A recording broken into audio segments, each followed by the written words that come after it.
台东的警察局分局长陈宏平，互人指控是用前方车载某囝四界去佚佗，而且伊个要求警员来做因的司机。这款行为煞干那互人记2支新界尔尔，这互基站的警察是真不满。台东县警察局表示讲，这件代志呢已经有移送地检署，今嘛全部是照法规来处理。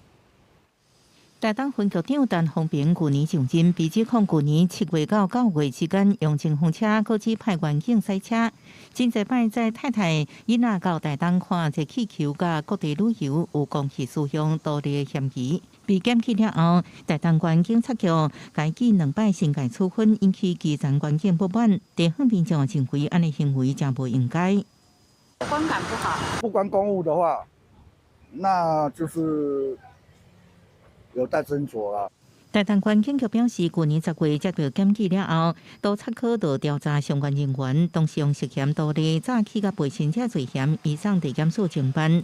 县警局也依照规定来处分，无处理情形。成员使用公务车载送家属，违反警察机关公务车辆使用管理要点，已于114年1月13日核予申诫2次惩处在案。台东地检署也说明，今年1月经过调查了后，认定嫌疑人的行为属于公务执行的范围，甲盗窃、诈欺、背信等罪，造成效果无同，专案清结。县警局强调，这个事件拢照规定处理，会佫加强公务车管理，严禁使用。公司新闻台东报道。